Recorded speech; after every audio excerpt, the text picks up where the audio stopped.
Hello friends, welcome to Ila family blog. કેમ છો? I hope તમે બધા મજામાં હશો. जयपुर में एक व्यक्ति रहते थे, उनका नाम था घाटम. घाटम नाम था.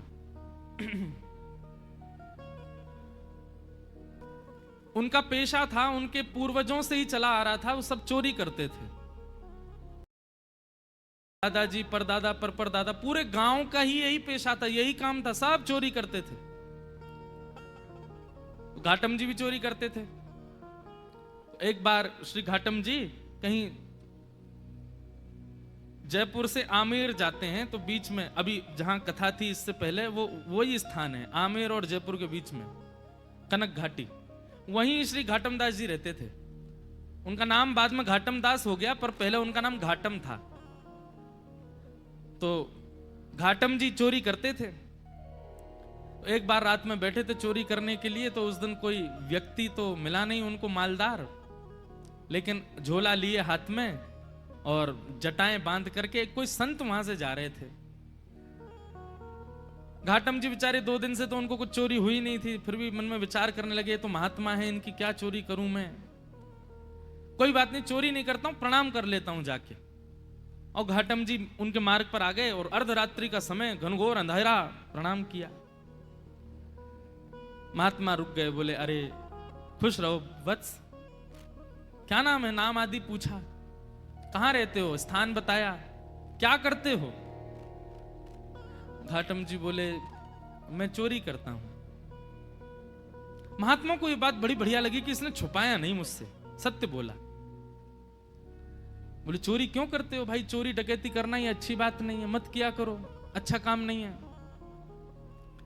बोले महाराज काम तो अच्छा नहीं है मैं जानता हूं, पर ये तो मेरे परिवार का पेशा है, मेरे पूर्वजों से चली आ रही है चोरी, हमारा परिवार इसी में ही निपुण है. मेरा बेटा है अभी 5 साल का, उसको भी तैयारी करा रहा हूं मैं, उसको भी सिखा रहा हूं कैसे जाना चाहिए, क्या क्या आयुध संग लेके जाने चाहिए, किस प्रकार लोगों को देख करके समझ जाना चाहिए मालदार है कि नहीं है. महात्मा बैठे बैठे, देखो संत का स्वरूप क्या होना चाहिए.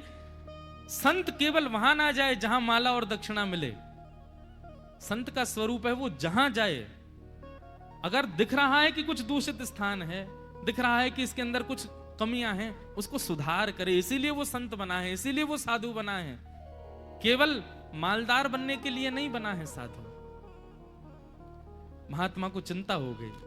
बोले अगर मैं इसको कुछ सिखा करके नहीं गया और इसके जीवन परिवर्तित करके नहीं गया, तो इस मार्ग से निकलना मेरा दुष्कर हो जाएगा. ठाकुर जी ने मुझे इस मार्ग से भेजा है, इसका मतलब ठाकुर जी चाहते हैं कि इसको मैं कुछ बताऊं. महात्मा जी ने उसको बैठाया, बोले सुनो ये घाटम, तुम चोरी मत किया करो, तुम छोड़ दो चोरी.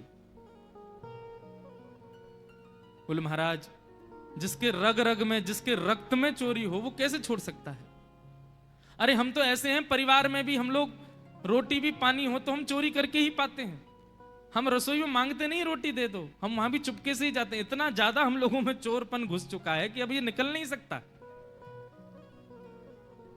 महात्मा थोड़े व्याकुल थे, तो घाटम जी बोले भगवान आप देखिए व्याकुल मत होइए, मैं भी विवश हूं कि मैं नहीं छोड़ सकता चोरी, पर हां चोरी के अलावा जो कहोगे वो करूंगा.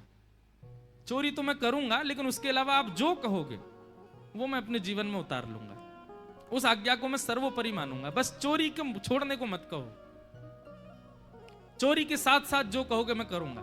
महात्मा ने विचार किया. महात्मा बोले ठीक है, 4 बातें लिखो. सबसे पहली बात, तुम सत्य बोलोगे. घाटम जी बोले ठीक है, आज के बाद चाहे कुछ हो जाए मैं सत्य ही बोलूंगा.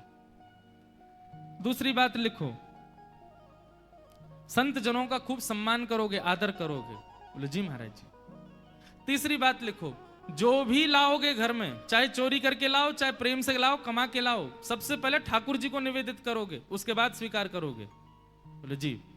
और चौथी और अंतिम बात, कहीं मंदिर दिख जाए, मठ दिख जाए, आश्रम दिख जाए, संत दिख जाए, 100 काम छोड़ के चोरी करके भाग रहे हो, सिपाही पीछे पड़े, तो भी रुकोगे, प्रणाम करोगे, फिर जाओगे. घाटम बोला जो आज्ञा. अब ये 4 बात मेरे लिए अध्यादेश हैं, आदेश नहीं है, अध्यादेश है. चाहे दुनिया इधर उधर हो जाए, मैं इन 4 बातों को कभी नहीं छोड़ूंगा. संत बोले ठीक है. अब देखो, गुरु आज्ञा कितनी बड़ी होती है। ये कोई लिखी हुई कथा नहीं है, ये असली कथा है। आज भी घाटम जी का वहां घर है, आज भी उनका वंश है वहां पर। और इनका जो मतलब कुल गोत्र था, हमारे राजस्थान की तरफ मीणा होते हैं, वो उन्हीं परिवार में से थे। तो घाटम जी ने अपने गुरु की आज्ञा मान ली, बोले 4 बातें मुझे करनी है। एक बार कुछ संतों की टोली जा रही थी, घाटम जी ने देख लिया, दौड़ करके गए, चरणों में निवेदन किया, मेरे घर आ जाइए, प्रसाद पा लीजिए। संत बोले ठीक है, अब घर पहुंच गए। अब लेकिन घाटम जी के घर पे व्यवस्था कुछ नहीं थी भोजन की। पत्नी से कहा 5 मूर्ति आई हैं, भोजन बनाओ। बोले 5? हम 2 के लिए तो भोजन नहीं है, 5 को कैसे पवाऊं मैं? घाटम जी बोले गुरु आज्ञा निरर्थक हो जाएगी, मुझे कैसे भी इनको 5 को प्रसाद तो पवाना है। घाटम जी ने देखा कि पड़ोस में एक कोई व्यक्ति रहता, उसके पास में उसके गेहूं अनाज आदि का भंडार है, थोड़ा चोरी करके ले आता हूं, उससे बना के इनको पवा देंगे, गुरु आज्ञा पूरी हो जाएगी। गुरु जी ने यही तो कहा है कि संतों की सेवा करो, अब कैसे भी करो, चोरी करके करो चाहे कुछ करो। दौड़ करके गए, वहां से कुछ अनाज आदि ले आए, घर पर ला करके प्रसाद बनवा करके पवा दिया। घाटम जी की चिंता हो गई कि आज सवेरे बारिश हुई थी और मैं चोरी करके लाया हूं, तो निश्चित मेरे पैरों के चिन्ह बन गए होंगे, और उसको यदि पता चल गया कि मैंने चोरी किया, वो घर आ जाएगा, मुझे पकड़ करके ले जाएगा, आदि आदि मन में ये विचार करने लगे। लेकिन मैंने तो गुरु आज्ञा के वश होकर के किया ना। इतने में ही वर्षा हो गई, आंधी तूफान आया और सब उनके चरण चिन्ह आदि मिट गए। तो उनको ये अटूट विश्वास हो गया कि मैंने गुरु आज्ञा मान करके पूर्ण किया, तो ठाकुर जी मेरी सहायता कर रहे हैं, मेरे रक्षक बने हुए। घाटम जी का जीवन ऐसे चलने लगा। गुरु पूर्णिमा का समय था। घाटम जी ने मन में विचार किया, मेरे गुरु ने मुझको सब कुछ प्रदान किया, इस बार गुरु दक्षिणा के रूप में ऐसी कोई वस्तु या इतना धन कुछ दूं गुरुदेव के यहां कि वर्षों तक भी अगर मेरे यहां से सेवा ना जाए तो गुरु जी को दिक्कत ना हो, मेरी तरफ से ऐसा रहे कि हां परिपूर्ण हो गई सेवा। उसके लिए एक बड़ी चोरी कर लेता हूं, उसके बाद फिर मैं धीरे धीरे छोड़ ही दूंगा। एक बड़ी चोरी करता हूं, उससे जो धन आएगा गुरुदेव को दे दूंगा। और घाटम जी ने विचार किया क्या चोराऊं। तब उन्होंने विचार किया, बोले कि यहां आमेर का जो राजा है, इसके घोड़े बड़े कीमती हैं, और उनमें भी एक काला अश्व है, काला घोड़ा है, वो सबसे ज्यादा कीमती है, ऐसा पूरे भारत में नहीं है। यदि उसको मैंने चोरी कर लिया और उससे जो धन आएगा वो यदि मैंने गुरुदेव को दिया, तो आजीवन मुझे जितना देना चाहिए उतना एक बार में ही दे दूंगा मैं गुरुदेव को। तो गुरुदेव के यहां गुरु पूर्णिमा की सेवा मेरी तरफ से होती रहेगी। घाटम जी चोरी करने के लिए जा रहे हैं। एक सामान्य से घोड़े पर बैठ करके घाटम जी और सीधे राजभवन में प्रवेश कर रहे हैं। मुख्य द्वार से ही प्रवेश करने लगे तो द्वारपालों ने रोका, ए कहां जा रहे हो, क्या नाम है तुम्हारा? बोले घाटम। कहां जा रहे हो? बोले चोरी करने जा रहा हूं। झूठ नहीं बोलना है, गुरुदेव ने मना किया है। तो द्वारपालों ने मन में विचार किया, ये जरूर राजा का कोई गुप्तचर है, राजा का कोई बहुत घनिष्ठ व्यक्ति है, हमने इसको रोक दिया है, इसका परिचय पूछना, इसलिए बुरा मान गया, बुरा मान करके कह रहा है चोरी करने जा रहा हूं। ए भाई सुनो, द्वार खोल दो, ये कोई राजा का परिचित व्यक्ति होगा, ऐसे कौन बोलता है चोरी करने जा रहा हूं। द्वार खुल गए, वो भीतर प्रवेश कर गए। भीतर प्रवेश करके घुड़साल में गए, वहां सबसे महंगा घोड़ा जो काला अश्व था उसको खोल लिया, बैठ गए, लेकर के बाहर आने लगे, खुले में ही सबके सामने बाहर की ओर जाने लगे। तो द्वारपालों ने कहा ये तो राजा का घोड़ा है, ये क्यों ले जा रहे हैं? फिर भैया ये काला अश्व कहां लेके जा रहे हो? बोले चोरी करने आया था, चोरी कर ली, अब चोरी करके ले जा रहा हूं। द्वारपाल बोले ये तो कुछ ज्यादा ही बुरा मान गया है, ऐसे कौन बोलता है? अरे भैया द्वार खोल दो, इनको जाने दो, रोको नहीं। उनका सत्य और वहां द्वारपाल का उसके प्रति ये भाव रखना कि बुरा मान गए, वो ऐसा फिट हुआ कि किसी को शंका ही नहीं हुई कि ये चोरी कर रहे हैं। घोड़ा लेकर के चले गए और उसी समय राजा ने आज्ञा की मेरे घोड़े तैयार करो, मैं भी जाऊंगा कहीं, ऐसा उसने आज्ञा की। जाके देखा तो काले अश्व थे नहीं। अफरा तफरी मची। जब द्वारपालों के कान में बात पहुंची तो उन्होंने हल्ला किया कि अरे एक व्यक्ति आया था, आकर के इतना सत्य बोल के, वो तो बोल के गया मैं चोरी करने आया हूं, चोरी करके ले भी गया, तुमने रोका क्यों नहीं? बोले महाराज हमको लगा कि ऐसे कौन बोलता है, चोर कभी ये बोलता मैं चोरी करने आया हूं, लेकिन वो सत्य बोल रहा था तो हमको लगा आपका कोई गुप्तचर है, आपका कोई घनिष्ठ है, इसलिए हमने रोका नहीं, उसको ले गया वो। राधे राधे, जय श्री कृष्ण। सैनिकों को भेजा, जाओ पकड़ लो उसको, घोड़े लेके आओ। घाटम जी घोड़ा लेकर के जा रहे थे, दौड़ रहे थे खूब तेज कि राजा के कोई दूत आए उससे पहले मैं इसका विक्रय कर दूं कहीं। लेकिन तभी उसी मार्ग पर ही एक मंदिर पड़ा राम जी का, और वहां संभवतः उसी समय आरती चल रही थी। गुरुदेव की आज्ञा याद आ गई, बोले गुरुजी ने कहा था कहीं मठ मंदिर आश्रम दिख जाए तुरंत रुक के प्रणाम करना है। तुरंत अपना घोड़ा रोका, भयभीत है मन में लेकिन गुरु आज्ञा पर इतना विश्वास, घोड़े को रोका, खड़ा किया, वहीं एक पेड़ से बांध दिया, भीतर भाज करके गए। जल्दी जल्दी प्रणाम कर रहे थे, आरती चल रही थी, आरती प्रणाम की, संतों को प्रणाम किया, परिक्रमा लगा रहे थे, 4 परिक्रमा करी। लेकिन जब तक वो बाहर आते उससे पहले सैनिक आ गए, और सैनिकों ने आकर के देखा घोड़ा खड़ा है, लेकिन एक आश्चर्य हुआ, वो घोड़ा जो काला था वो श्वेत हो गया था। लेकिन घोड़े की आकृति, घोड़े की कद काठी, घोड़े का स्वरूप बिल्कुल वैसा ही था जैसा उस काले, बस उसका वर्ण श्वेत हो गया। तो सैनिक खड़े तो हो गए आके, लेकिन कहने ये घोड़ा तो वही है, लेकिन ये श्वेत कैसे हो गया? घाटम जी निकल करके बाहर आए, सैनिकों ने उनकी ओर देखा, ये घोड़ा किसका है? बोले घोड़ा राजा का है। बोले राजा का घोड़ा तो काला था, ये श्वेत कैसे हो गया? तुम चोरी करके लाए ना? बोले हाँ मैं चोरी करके लाया।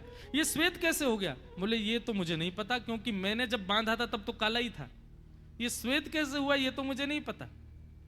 अरे तुझे नहीं पता, ऐसा कैसे बोल सकते हो? बोले मैं सत्य बोल रहा हूं, मुझे लगता है मैंने जिनको निवेदित किया उन्होंने इसको श्वेत कर दिया।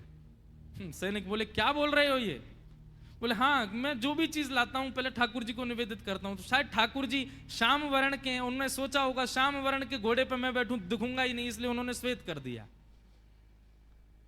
सैनिक बोले ये क्या तुम बोल रहे हो? बोले मैं सत्य बोल रहा हूं, ये वही घोड़ा है जो राजा का है, मैं चोरी करके लाया हूं, मैंने बांधा था तब काला था, आप लोग आए तो कहीं आप मुझे पकड़ो ना, इसलिए ठाकुर जी ने श्वेत कर दिया, पर संभवतः आपने पकड़ लिया मुझको। तो तुम ये कहना चाहते हो ठाकुर जी तुम्हारी चोरी में सहायता कर रहे हैं? नहीं नहीं, सहायता तो ठाकुर जी नहीं कर रहे हैं, पर ऐसा कह भी दें तो कोई अतिशयोक्ति नहीं, कर तो रहे हैं, श्वेत उन्होंने ही किया है। बोले इसकी बातें हमें समझ नहीं आ रही, इसको पकड़ के राजा के पास ले चलो। राजा के पास ले गए। राजा ने जब घोड़ा देखा, राजा खुद आश्चर्य, बोले ये है तो मेरा ही घोड़ा, पर ऐसा भी नहीं कि इस पर कोई रंग लगाया हो, इसका वास्तविक रंग श्वेत कैसे हो गया? घाटम जी से पूछा, घाटम जी बोले मैं सत्य बोल रहा हूं, आप लोग मान नहीं रहे हैं, मैं ठाकुर जी को निवेदित करता हूं, जो भी चुराता हूं मैंने ठाकुर जी को निवेदित किया, उनको नहीं भाया होगा काला, इसलिए गोरा कर दिया। घाटम जी की बात पर किसी को विश्वास नहीं हो, तब राजा बोला एक तरीका है, यदि तुम्हारी बात में इतनी सत्यता है कि ये वही घोड़ा है, तो मेरे घोड़े के गाल के पास में एक मस्सा है, यदि वो मस्सा इसके हुआ तो मैं समझ जाऊंगा कि भगवान तुम्हारी सहायता करते हैं, तुम्हारी गुरु आज्ञा ही तुम्हारी सहायता करती है, तुम जो करते हो सब, और मैं तुमको छोड़ दूंगा। राजा ने जाकर के घोड़े की नार पर जब बाल हटा करके देखा तो वो मस्सा बिल्कुल वैसा ही था जैसा एक काले घोड़े के था, वही घोड़ा। राजा से विश्वास नहीं हुआ नेत्रों पर, उसी समय चरणों में गिर गया। बोले महाराज आपके गुरु आपके बने रहें, पर आज से मेरे गुरु आप हैं, आप चोरी चकारी छोड़िए, सारे काम छोड़िए, आज से आप मेरे दरबार के राजगुरु हैं। आपकी गुरु आज्ञा इतनी प्रतापशाली कि आप एक चोरी का कृत्य करते हैं, उसमें भी ठाकुर जी सहायता करते हैं आपकी, आज से आप मेरे राजगुरु। और श्री घाटम जी को राजगुरु बना दिया। लेकिन राजगुरु बनने के बाद घाटम जी को बड़ी आत्मग्लानि हुई। उन्होंने मन में विचार किया कि मैंने गुरुदेव की आज्ञा मान करके अपने दुष्कृत्य को नहीं छोड़ा, उसका ये परिणाम हुआ कि आज मैं एक राजगुरु बन गया। यदि मैंने अपने कृत्य भी सुधार लिए होते, सदकृत्य किए होते, तो आज ठाकुर जी मुझको मिल गए होते। तो घाटम जी ने अपनी राज पदवी का त्याग कर दिया, और राज पदवी त्याग करने के बाद वो सामान्यतया एक सामान्य व्यक्ति की तरह अपना जीवन जीने लगे, गुरु आज्ञा पालन करके। और श्री घाटम दास जी, उनके पद हैं बड़े सुंदर। उनका एक पद है, उसमें कहते हैं ठाकुर जी को कि हे ठाकुर जी, बोलो श्री राधे राधे, जय श्री कृष्णा। पहले तो मैं यूं ही खाता, राधे राधे, जय श्री कृष्णा। खावा छा।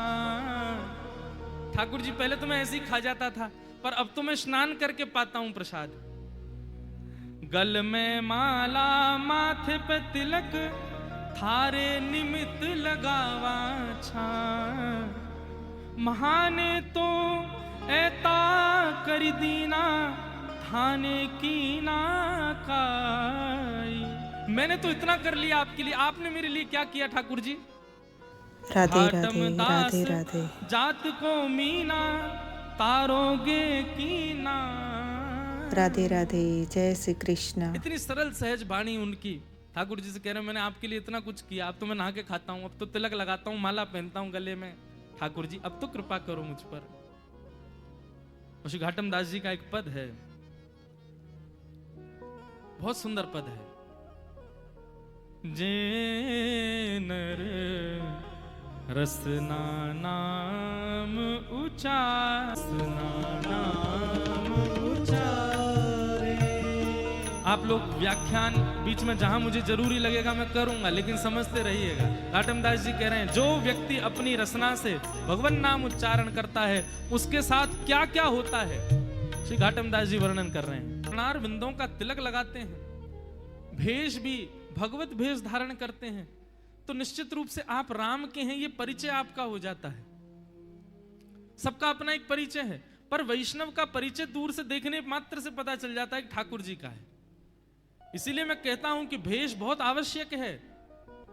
यमदूत दूर से ही देख के समझ जाएं कि हाँ ठाकुर जी को सेवक है, ठाकुर जी को चरण उपासक है। भले ही भीतर से कुछ भी हो, बाहर से भेष के रूप में ही केवल तुम ठाकुर जी के बन जाए, वैसे ही कल्याण है। घाटम दास जी कह रहे हैं राम जी का परिचय, जिस प्रकार कहीं पुलिस वाले बैरिकेटिंग लगा दें या कहीं वीवीआईपी लोग नहीं जाने देते भीतर, सब जगह पहरेदारी है। पाप करने वाला नरक जाएगा, पुण्य करने वाला स्वर्ग जाएगा, और भक्ति करने वाला वैकुंठ जाएगा। इनके अतिरिक्त व्यक्ति यहां कोई नहीं आ सकता। परंतु घाटम दास जी कहते हैं जिसका राम जी से परिचय है, जो राम जी का है ऐसा जिसका परिचय है, तीनों लोक उद्धार है। उसको तीनों लोक में कहीं भी रुकावट नहीं हो सकती, वो तीनों लोकों से उबर जाता है। जे नर रसना नाम उचारे। ऐसे घाटम दास जी फिर कालांतर में उनको आगे चल करके ठाकुर जी का प्रत्यक्ष साक्षात्कार दर्शन हुआ, और दर्शन के पश्चात वे भगवत धाम को प्रस्थान कर गए। तो एक सदगुरु की कृपा, उसकी सामान्य वाणी। अरे राह चलते हुए एक संत ने 4 बातें बता दी एक चोर को, और उस मार्ग पर चल करके वो चोर एक दिन ठाकुर जी के प्रत्यक्ष दर्शन कर लेता है। हम चोर तो नहीं है, हम डाकू तो नहीं है, हम डकैत तो नहीं है, हम इतने नीच तो नहीं है, हम तो सामान्य मानव हैं। शुद्ध रोटी खाते हैं, शुद्ध जल पीते हैं, शुद्धता से रहते हैं, सब काम ठीक करते हैं। हम में इतने अवगुण नहीं है। हम गुरु आज्ञा को यदि मान लें तो हमारी स्थिति क्या होगी? राधे राधे। इसलिए भैया ફ્રેન્ડ્સ તમને મારી આજની કથાનો વિડીયો ગમ્યો હોય તો લાઇક શેર એન્ડ સબસ્ક્રાઇબ કરજો. Bye bye. ફરી મળીશું બીજા વિડીયો સાથે. ત્યાં સુધી રાધે રાધે. જય શ્રી કૃષ્ણ.